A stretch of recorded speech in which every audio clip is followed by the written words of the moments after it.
Basahin mo na.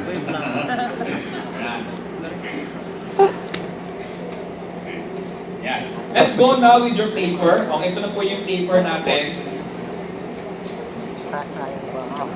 Okay, so again, so one-to-one yun. Pero kung mag-victory group siya, if the person wants to join a victory group, edi fill out na the information, and then, okay, ibigay lang po natin pala sa ano, whether mag-one-to-one yan or mag-victory group, sasabit pa rin po natin muna sa discipleship admin, okay, sa ating hotspot area for the documentation. After that, you can keep that card for your ano, yan po si Rafael sa admin po natin. for your and check kami po reference. tatlo ang discipleship department.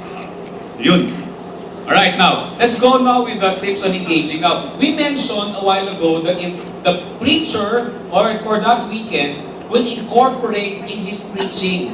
Okay, tatlo po kasi yung points. Sabihin ko na ba yung points, Pastor Noel? O, wag muna.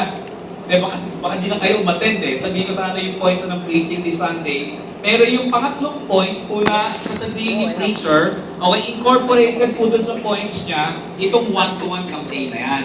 So that is why if ever he acknowledges, etc., yan po yung gagawin natin. Now, on the other hand, okay, kayo naman po mga victory group, tayo mga victory group leaders, we need to have a sense of ownership, okay, with the services that we are attending.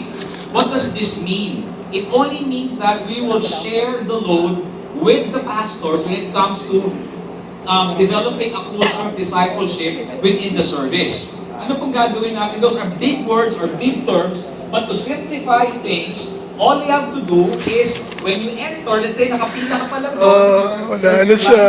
Wala na siya. An opportunity, okay, create an opportunity to meet new people. Bye-bye. Okay, particularly, kasi alam mo naman yung mga tao wala pa sa Malungkot na victory si group eh. I'm pretty sure meron kang parang radar detector na alam mo na itong tao ito parang wala pa kakilala. So, why not I be the one to introduce myself to the person?